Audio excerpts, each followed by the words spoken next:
বন্ধুরা, এটা হচ্ছে কামাররা কিভাবে দা বটি কাশি যেগুলো তৈরি করে। আপনারা দেখছেন এই যে এটা টান দেয় দিলে এখান থেকে আগুন আসে, এখানে জ্বলে এই যে আগুন থেকে। এরপরে সেই গরম লোহা এখানে বাড়ে বাড়ে করে মানে যে জিনিসগুলো তৈরি করে, এটা কিন্তু অনেক কষ্টের কাজ। এবং যত কষ্ট, এই কষ্টের ফল এরা কিন্তু পায় না। এই ধরনের পেশা যুগ যুগ ধরে চলে আসছে। দা, কাশি, ছুরি যেগুলো তৈরি করে আমাদের সমাজে তাদেরকে বলা হয় কামার। তো এক কথায় আছে যে কামার এই যে বাইনের টুকটুকি আর কামারের এক খায় দা হয়ে যায়। তো এরকম প্রফেশন এখন যেহেতু অনেক অত্যাধুনিক ছুরি কাশি চলে আসছে, কিন্তু এই যে মানুষের ম্যানুয়াল তৈরি এই পেশাটা অনেক কষ্টের। কয়লার দাম বেশি, লোহার দাম বেশি, কিন্তু দা, কাশি, এই যে ছুরি এগুলোর দাম সেই পরিমাণে বাড়ে।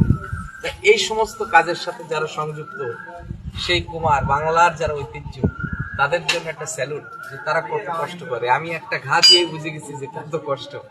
সবাই ভালো থাকবেন এবং দেশীয় যে দা, কাশি, ছুরি এগুলো কেনার চেষ্টা করবেন। ধন্যবাদ।